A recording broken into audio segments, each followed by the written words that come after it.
আমাদের স্বাধীনতা যুদ্ধের সময়ের একটা গল্প। ওই সময় পাকিস্তানি হানাদার বাহিনীরা আমাদের বাংলাদেশের গ্রামে গঞ্জে, জঙ্গলে, হাটে, বাজারে ঘুরে ঘুরে মুক্তি বাহিনী খুঁজতো মারার জন্য।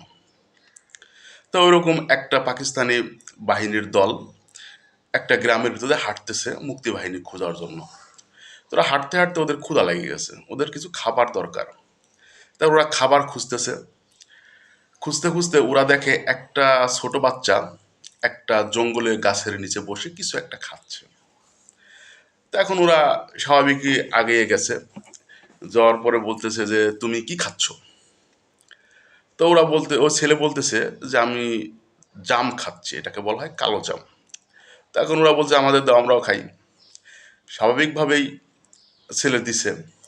দেওয়ার পর ওরা ওখান থেকে নিচে নিয়ে আর খাইছে। খাওয়ার পরে দেখে যে এটা অনেক মজা, টেস্ট।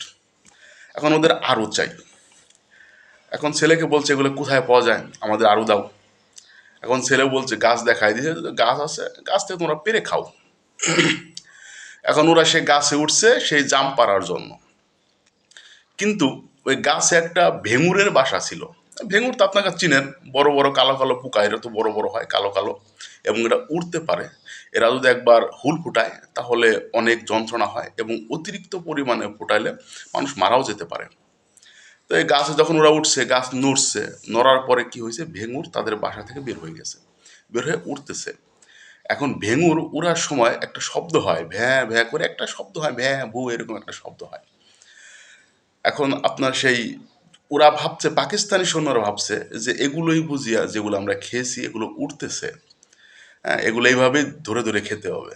এখন পাকিস্তানিরা বলতেছে ভ্যাঁ করো আর ভু করো, নেহি সারেঙ্গা, কালা কালা জবি সব খায়েঙ্গা।